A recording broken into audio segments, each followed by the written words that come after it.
This is a market you can do your homework on and try to figure out what's happening. It's not like it was 3 years ago, where all that mattered was what the Fed signaled, or whether Greece was going to exit the Eurozone. So who do you think are emerging as the clear winners here? Yeah, I mean, this is really company specific here. So you're seeing obviously the teen space really get hurt by fast fashion. H&M opened their biggest store in the world here in New York yesterday. Wow. So you're seeing the teen space continue to suffer.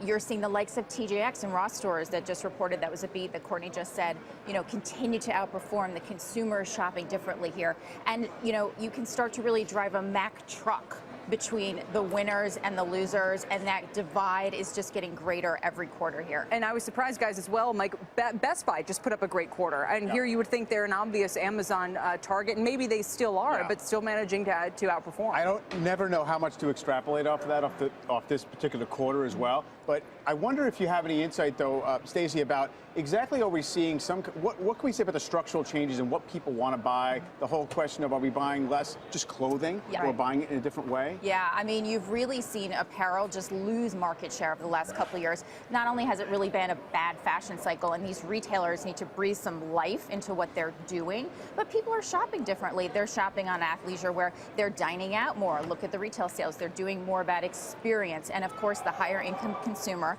continues to spend on their home, on appliances and big ticket. You know what they say, Kevin? A lot of guys, maybe some of us girls too, just tend to wear the same thing every day. I have a theory about the losers in retail. Maybe you can prove this out for me or not. They don't get punished anymore. I remember a day when Gap would soften a quarter ahead or guide down, and it would get slaughtered. It doesn't happen now. Could it be that the energy dividend hasn't cycled through the consumer yet? So I, as an investor, said to myself, look, we had a horrible Q1 weather-wise Northeast. That's huge for people like Gap. Plus, it takes a couple of quarters for people to actually take the money they're saving at the gas pump and redeploy it. Maybe that's why I'm giving them a pass this time, because these stocks do not get punished. Well, I'm glad you brought up gas prices, because so far, I mean, gas prices started coming down in November. We've seen no flow through.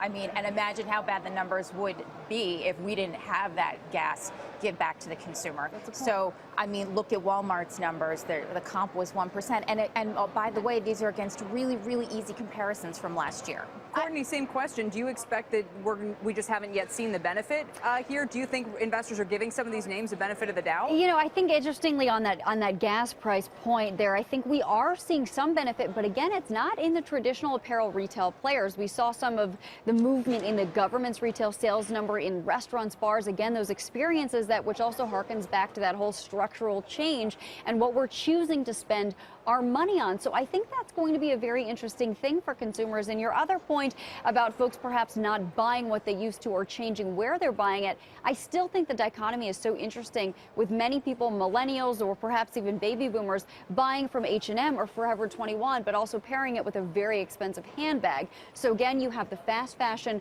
lower price players perhaps doing much better, as well as those higher end brands, the brands that really, really stand out. But the guys in the middle are going to continue to fight for market share, especially as these structural changes just sort of exacerbate as we go into the future. So in this sort of confusing consumer environment, Stacey, I keep hearing more and more about this idea that a lot of these retailers could spin off some of their real estate into REITs. Is there a play here? Is that why some of the money, is there an activist play here potentially around the corner? Yeah, so, it depends on the retailer. Most of these retailers just lease their stores, but Macy's owns a ton of real estate, so there's definitely some value to be unlocked there. And despite the fact that they missed their quarter and they have 7 major initiatives this year, so that raises execution risk, the stock is up because that real estate play is out there.